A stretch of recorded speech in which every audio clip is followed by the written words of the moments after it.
अंकिता भंडारी हत्याकांड मामले में कांग्रेस ने सरकार के खिलाफ मोर्चा खोल दिया है। कांग्रेस ने एसबीआई तिराहे पर प्रदर्शन करते हुए कथित वीआईपी के खिलाफ मुकदमा दर्ज करने की मांग की तथा सरकार का पुतला दहन किया। कांग्रेस जिला अध्यक्ष भगवत सिंह डसीला के नेतृत्व में कांग्रेस कार्यकर्ताओं ने कहा कि अंकिता भंडारी मामले में भाजपा पूरी तरह बेनकाब हो गई है। वीआईपी का नाम सामने आने के बाद भी सरकार उसके खिलाफ कार्रवाई करने की हिम्मत नहीं जुटा पा रही है। कांग्रेस ने कहा कि बेटियों तथा महिलाओं के सम्मान की बात करने वाली भाजपा उनका उत्पीड़न कर रही है। अंकिता भंडारी मामले में परिवार के सदस्य लगातार आवाज उठा रहे हैं, लेकिन उनकी आवाज को दबाया जा रहा है। जिस तरीके से अंकिता भंडारी के पिताजी ने जिलाधिकारी पौड़ी को एक पत्र लिखा जिसमें राष्ट्रीय सेवक संघ के अजय जी नाम के कोई व्यक्ति है, जो अजय कुमार, जो जिनका प्रदेश संगठन में महामंत्री के रूप में भी काबिज हैं, और उनका नाम खुलासे में आने के बावजूद भी जो है धामी सरकार ने उनके खिलाफ कोई भी मुकदमा अभी तक दर्ज नहीं किया है। और जिस तरीके से आपने देखा होगा कि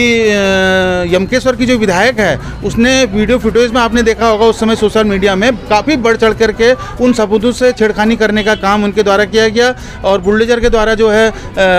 रिजॉर्ट को तोड़ने का प्रयास किया गया और उस अंकिता भंडारी का जो वीवीआईपी कक्ष था उसमें आग लगाने का काम किया। इससे साफ प्रतीत होता है कि भारतीय जनता पार्टी की विधायिका के द्वारा जो है सबूतों के साथ छेड़खानी करी गई, जबकि कभी भी कोई ऐसी घटना होती है तो उसके अगेंस्ट जो है वहाँ पर सबूतों से छेड़खानी नहीं की जाती है और उस जगह एरिया को सील किया जाता है और साक्ष्य मिटाने का पूरा काम किया गया है और जो अपराधी हैं उनके मोबाइल फ़ोन गायब हैं, आज तक का वो तक नहीं मिले हैं। इसलिए हम ये कहना चाहेंगे ये भ्रष्टाचारी सरकार जो है अपने लोगों को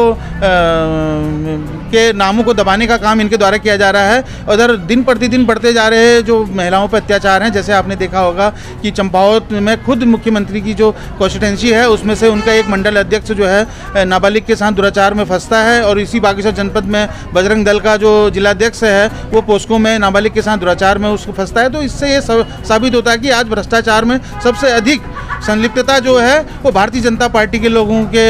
कार्यकर्ताओं और पदाधिकारियों की है और जिस तरीके से प्रदेश में अपराध का ग्राफ बढ़ता जा रहा है वो एक सोचनीय विषय है और उत्तराखंड के लोगों को आने वाले समय में लोकसभा के चुनाव में, नगर निकाय के चुनाव में और पंचायती चुनाव में कांग्रेस का साथ देकर के कांग्रेस की सरकार बनाने का काम करेंगे, तभी इन अपराधियों को जो है इनके उचित ठिकाने तक पहुँचाया जा सकता है।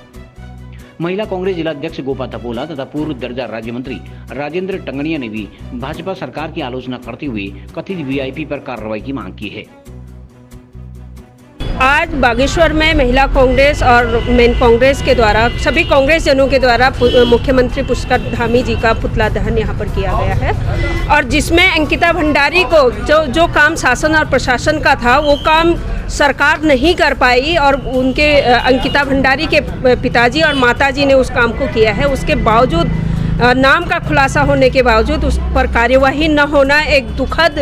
घटना है और इसमें मैं कहना चाहूँगी कि सरकार गरीबों को दबाने का, महिलाओं का उत्पीड़न करने का, अगर अंकिता भंडारी सरकार में विराजमान किसी व्यक्ति की बेटी होती तो क्या उसको भी न्याय नहीं मिलता। निंदक कहीं पर भी दबाने का काम किया जा रहा है तो मैं कहना चाहूँगी दुर्बल को न सताइए, जाकी मोटी हाय, बिन जीव सांसों लौह भस्म हो जाए। तो मैं कहना चाह रही हूँ कि उसमें इतनी ताकत है गरीब की आह में कि एक दिन आपका ये अहंकार जो है मिटेगा। और दूसरी चीज़ ये है कि आपके द्वारा जहाँ पर आज तक इतिहास भी गवाह है कि जहाँ पर नारियों का अपमान हुआ है, जिसके द्वारा नारियों का, जिस शासक के द्वारा नारियों का अपमान किया गया है, उसका निश्चित तौर पर अंत हुआ है। देखिए, बड़ी शर्मनाक घटना है। आज आप बीएचयू का देख रहे होंगे कार्यक्रम, जिन्होंने बीएचयू में उतने बड़े प्रतिष्ठित संस्थान पे एक छात्रा या हमारी बेटी, हमारी बहन के साथ जो कृत्य किए, वही नेता, उनकी फ़ोटो जो है भारतीय जनता पार्टी के जो शीर्ष नेता है उनके साथ दिख रही और तमाम जितने भी स्टेटों में चुनाव हुए वो उनके प्रचार में लगे थे, वो उनके आईटी सेल के सदस्य थे। इससे बड़ी शर्मनाक बात क्या हो सकती। आज वही घटना हमारी बहन उत्तराखंड की बेटी जो अंकिता के साथ हुआ, उसके पिताजी कह रहे, उसकी माँ कह रही, भाई मुख्य दोषी ये है, आखिर उसको क्यों बचाया जा रहा और उनके वकील को